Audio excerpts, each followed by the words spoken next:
Dans cette nouvelle capsule vidéo consacrée au web dynamique, nous allons enrichir nos pages web statiques précédemment fabriquées grâce au langage JavaScript. Ce langage de programmation dynamique complet est un appui au langage HTML et permet une véritable interactivité de vos sites web.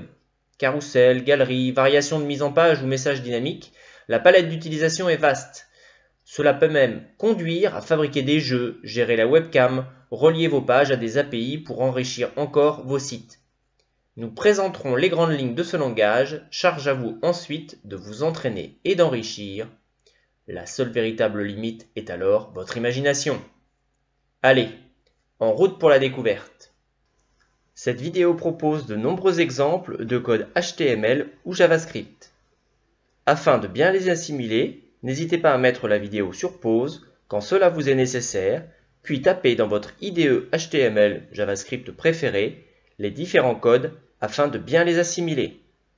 C'est en effet en codant que l'on apprend à coder. Avant de rentrer en détail sur la syntaxe utilisée en JavaScript, voyons concrètement ce qu'est ce langage de programmation à part entière. Le JavaScript est un langage de programmation de script inventé en 1995 et principalement employé dans les pages web interactives. Il fait donc partie, avec le HTML et le CSS, des éléments incontournables des applications web. Une grande majorité des sites web l'utilisent et la majorité des navigateurs web disposent d'un moteur JavaScript purement dédié à son interprétation. Concrètement, le JavaScript est un langage de programmation qui permet d'ajouter de l'interactivité sur vos sites web. Des actions lorsque l'on clique sur un bouton, sur une donnée, une image, ou permet alors de gérer des données dans un formulaire. On rencontrera très souvent le JavaScript par exemple sur un panneau d'identification de login. Le JavaScript, en abrégé JS, est donc un langage de programmation dynamique appliqué aux documents HTML que vous avez précédemment produits. Le HTML étant lui-même complété par le CSS et des styles ajoutés au cours de la page. Le JavaScript pourra interagir à la fois sur le HTML et sur le CSS. Le JavaScript permet en particulier de développer des API, Application Programming Interface ou interface de programmation d'applications pour les navigateurs. Ces API intégrées au navigateur permettent de créer dynamiquement du HTML, de gérer les styles et même de manipuler du flux vidéo depuis par exemple votre webcam. Nous avions vu quelques exemples d'API par exemple avec Folium, une bibliothèque sous Python, qui permettait de gérer de l'HTML et de fabriquer des cartes web.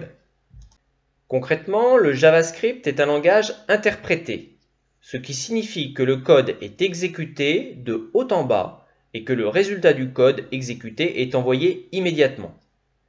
Vous n'avez donc pas à compiler le code en une autre forme avant que le navigateur ne l'exécute. Attention cependant, cela a une importance, car le HTML est chargé par le navigateur dans l'ordre dans lequel il apparaît dans le fichier. Il faudra donc faire très attention à l'endroit où vous ajoutez votre script JavaScript dans votre page HTML pour ne pas avoir des interactions dans le mauvais sens. Maintenant que nous avons compris les grandes lignes de ce qu'est le JavaScript et quels avantages il peut apporter, voyons maintenant quelques bases de programmation. Pour écrire du JavaScript dans un fichier texte, il suffit d'écrire les instructions, les unes derrière les autres, séparées par des points-virgules, et d'enregistrer votre fichier avec l'extension .js. Comme dans tout langage de programmation, vous pouvez ajouter des commentaires, et ceci à l'aide de deux syntaxes différentes. La syntaxe /étoile pour faire tenir les commentaires sur plusieurs lignes, comme vous pouvez le constater de la ligne 7 à la ligne 9, et la syntaxe // pour commenter une seule ligne, comme par exemple à la ligne 12 du script présenté. Le fichier JavaScript est donc un simple fichier texte qui sera sauvegardé avec son extension .js. Utiliser un IDE gérant la vérification de la syntaxe JavaScript permet d'éviter bien des erreurs. Lorsque votre IDE vous indique en marge une erreur, vous passez par exemple la souris sur le point d'exclamation rouge présenté sur le script de gauche et vous obtiendrez toutes les informations utiles pour l'erreur réalisée. Ici, nous avons ajouté un espace dans le nom de la variable. Voyez sur la copie d'écran de droite l'erreur affichée par notre IDE. Pour commencer simplement l'utilisation du JavaScript, nous pouvons transmettre un résultat, un affichage, un texte, sous forme de pop-up avec tout simplement la commande alerte et entre parenthèses le message souhaité. Lorsque vous ajoutez par exemple à vos scripts JavaScript juste alerte entre code bonjour et bienvenue, si ce script est chargé au démarrage de la page, vous aurez tout de suite la pop-up qui s'affichera avec bonjour et bienvenue. Vous pouvez par exemple, comme dans notre exemple projeté, ici, afficher juste cette pop-up lorsque l'on clique sur le bouton petit coucou. Voyons maintenant comment ajouter le code JavaScript dans l'HTML. Le code JavaScript doit s'insérer dans le HTML de deux manières possibles. La première, en haut de page HTML, dans le head. Vous avez votre balise head et à l'intérieur, vous pouvez ouvrir une balise script avec le nom de votre source, src égale, et le chemin d'accès à votre script JavaScript. Par usage, il est recommandé de classer tous les scripts JavaScript dans un sous-répertoire JS par exemple. On ouvre le fichier JavaScript et dans le fichier JavaScript, nous avons l'intégralité du code. Voyez ici, lorsque l'on charge tout de suite la page HTML, le script est tout de suite chargé, le JavaScript s'exécute dans l'ordre des lignes, tout de suite à la ligne numéro 5, et avant l'affichage de votre page, vous avez la pop-up avec bonjour et bienvenue. C'est pour cette raison que le fond de notre page est grisé encore, il est en arrière-plan et il n'y a rien d'affiché dans le script puisque nous avons géré notre JavaScript dans le head. Nous allons donc voir une deuxième méthode maintenant. La deuxième méthode pour insérer dans le HTML du code JavaScript est en bas de page HTML dans une balise également script. Dans le body, vous pouvez ajouter cette balise script avec le même message alerte bonjour et bienvenue. Voyez que cette balise est en bas de page, donc toute la page HTML est chargée par lecture de haut en bas, donc tout le body sera chargé. Nous avons donc notre pop-up qui va s'afficher à l'issue de ce chargement en dessus de notre texte. Voyez le résultat ici. Nous avons notre page web en arrière-plan et notre pop-up avec le même message que précédemment. Alors que tout à l'heure, nous n'avions pas encore chargé notre site. En arrière-plan, nous avions absolument rien. Pour utiliser des variables, le JavaScript est assez simple. Les variables sont à déclarer avec un mot-clé let pour les variables globales. Sur l'exemple ci-dessous, nous définissons avec let s variable 1 une chaîne de caractères. Le nom des variables est sensible à la casse, donc faites très attention à vos majuscules et à vos minuscules. Le JavaScript est un langage au typage dynamique, comme Python ou PHP. Nul besoin donc de définir le type de la variable au préalable. Par habitude, il est cependant très utile d'ajouter cette information dans le nom de votre variable pour vous y retrouver ensuite. Par exemple, lorsque l'on définit un entier à la ligne 13 du code projeté ci-dessus, vous avez un i underscore un entier pour bien préciser que notre variable est un integer. L'habitude voudra en fait que vous utilisiez cette syntaxe afin de gérer plus facilement en fait vos types de variables dans vos scripts. Deuxièmement, vous avez un deuxième type de variable possible, des variables dites locales, qui sont elles à déclarer avec le mot-clé var. Attention, les variables locales, comme leur nom l'indique, sont des variables avec une portée limitée au bloc courant. Par exemple, limitée à une fonction. Vous voyez sur l'exemple projeté que nous définissons à la ligne 27 un var x égale 4. Nous avons une fonction qui elle-même définit un var x égale 14. Et lorsque nous commençons notre affichage à la ligne 37, nous affichons le x, c'est-à-dire le x défini précédemment à la ligne 27. Le premier affichage donne x égale 4. Nous appelons la fonction affiche également une pop-up avec une alerte. Cette fois-ci, la variable est x égale 14, puisque nous affichons la variable locale présente dans le bloc de la fonction. Et troisième affichage, à la ligne 41, nous revenons finalement dans notre bloc principal, dans notre programme principal. Cette fois-ci, nous avons affaire à la variable x définie à la ligne 27. Et la pop-up affiche à nouveau le x égale 4. Les deux x sont bien différents, ce sont deux variables locales. Ce n'est certes pas très fonctionnel de nommer deux variables locales avec le même nom, il faudra donc y faire très attention si vous utilisez le mot-clé var.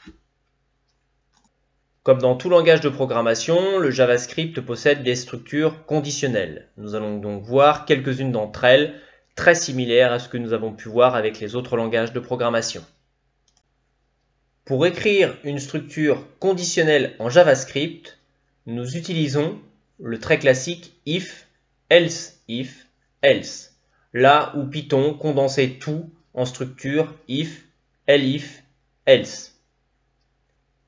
Les structures booléennes sont donc comparables à Python, mais doivent être entourées de parenthèses. Voyez à la ligne 16, le if un entier supérieur à 0 doit être entouré de parenthèses. Les blocs sont bien indentés partiellement à la main avec des accolades.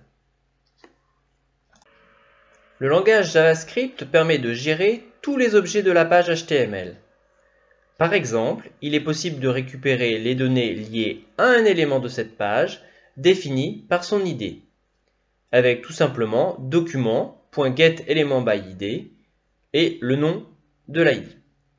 Le document fait référence à la page web, le getElementById correspond en fait à la récupération des données liées à cet élément. Vous avez donc une structure conditionnelle. Il n'y a pas d'indentation obligatoire. Elles sont en revanche conseillées pour aider à la lisibilité.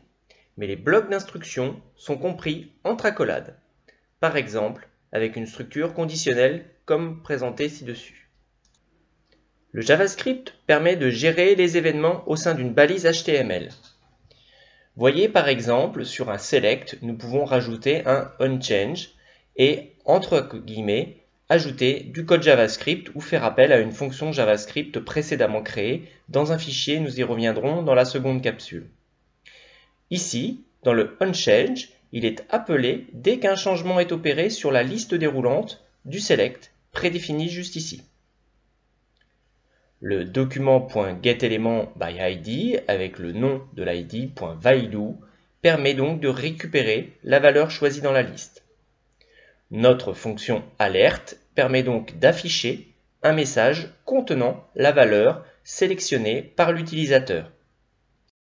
Vous pouvez ainsi rendre très dynamique l'ensemble de vos saisies sur votre formulaire HTML. Reprenons le même exemple avec une structure conditionnelle. Nous pouvons insérer à l'intérieur du onChange directement le code JavaScript, en définissant tout d'abord à la ligne 25 la variable de texte, en utilisant une structure conditionnelle avec le document.getElementById et préciser le sport.value. À l'intérieur de la structure conditionnelle, nous personnalisons le texte en fonction du sport sélectionné, puis à la ligne 34, nous affichons la pop-up d'alerte avec le contenu du sport et le texte sélectionné. Même si l'écriture en JavaScript est possible au cœur du code HTML, il est tout de même préférable d'utiliser une fonction pour globaliser l'écriture dans un fichier séparé. C'est à vous.